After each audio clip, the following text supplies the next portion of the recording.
for the seal.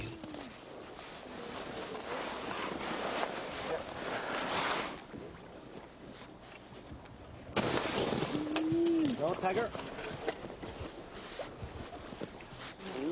This sweet-faced bearded seal pup is packing on blubber at an enormous rate, 8 pounds a day.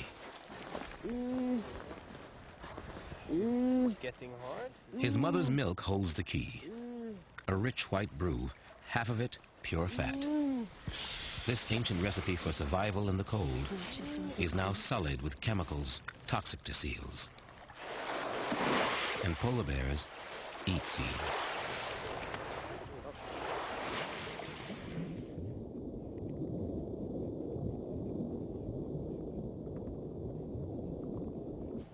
In these last days of spring, our polar bear family must take advantage of the bounty of seals all around them, or they will not survive in leaner times.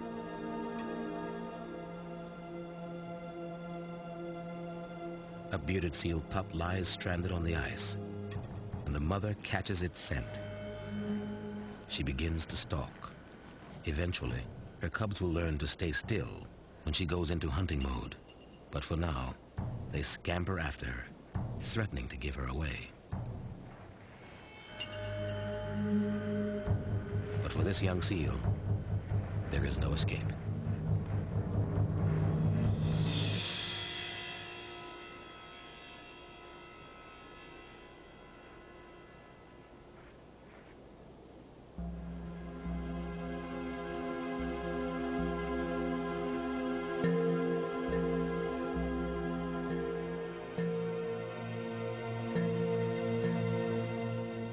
The seal pup will sustain our family for a few days, but the alien chemicals it contains will linger in their systems far longer.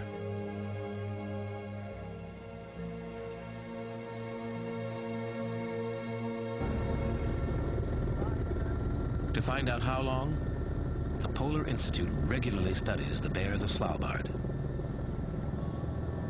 While our family is enjoying its meal in peace, another mother and her cubs find themselves in the crosshairs of vital research.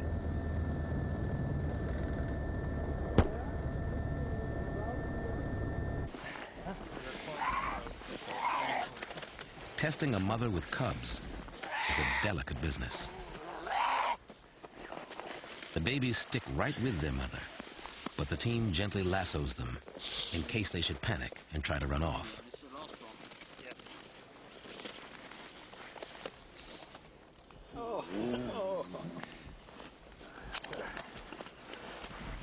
The mother's new collar, a satellite transmitter, will track her wanderings, while samples of blood, milk, fat, and fur will provide clues to her tolerance for pollutants. Svalbard's bears have some of the highest levels of PCBs ever found in polar bears, and one of the highest cub mortality rates as well.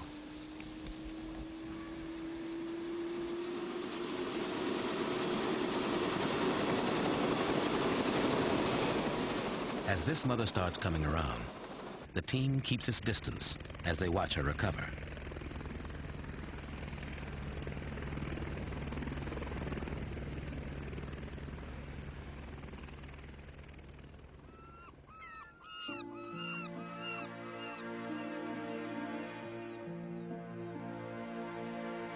Meanwhile, our mother has finished her meal and sees to the cubs' ravenous appetites.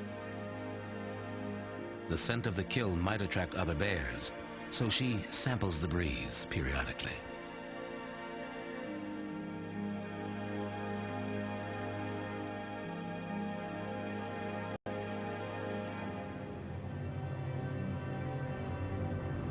Caution is justified when giants are about.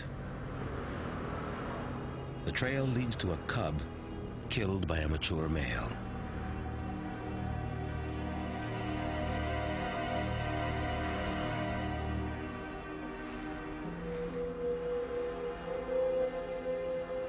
The distraught young mother lingers nearby. Heavy with milk she will no longer need.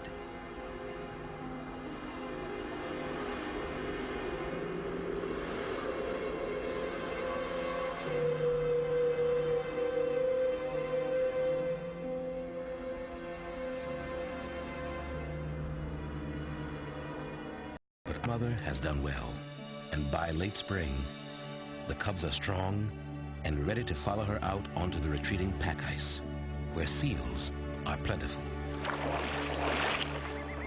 As the sun climbs higher in the sky, Svalbard is transformed, and other creatures lay claim to the archipelago for its brief summer season.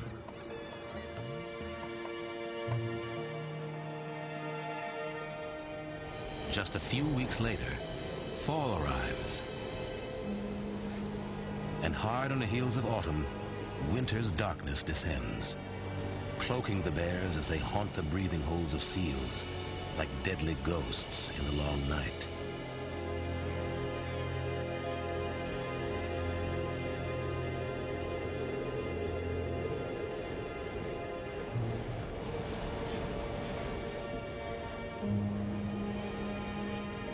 Only when the sun returns in spring will they return to Svalbard, if they have survived.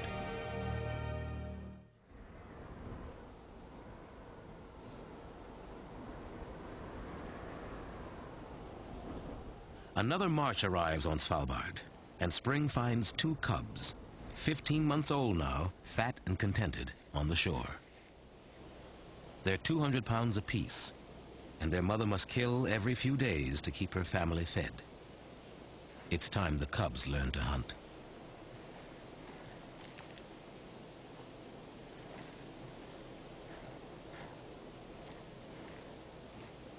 Her nose leads her along a telltale ridge of snow, crusted over cracking ice.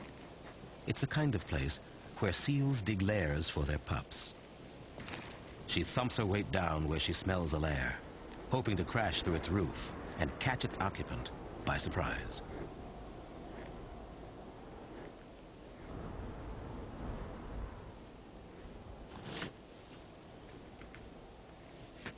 Lair crashing is usually performed solo, with utmost stealth. But this is just a lesson.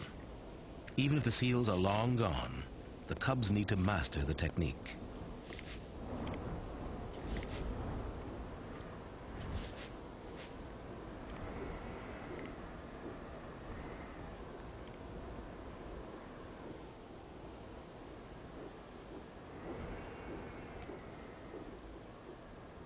The cubs won't be weaned for another year, perhaps because they simply aren't heavy enough to crash through to the seals on their own.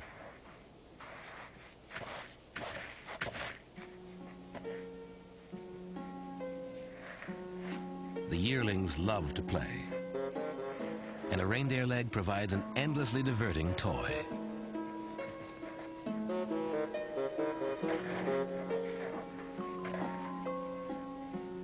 Polar bears rarely hunt reindeer, but these antics help the cubs develop coordination and a remarkable agility.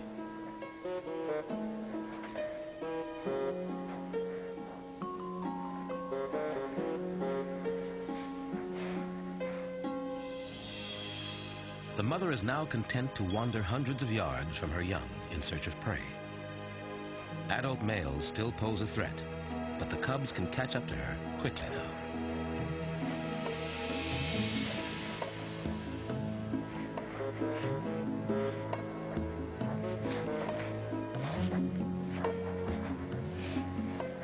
They tussle over the rest of the reindeer carcass, and eventually their mother joins the game.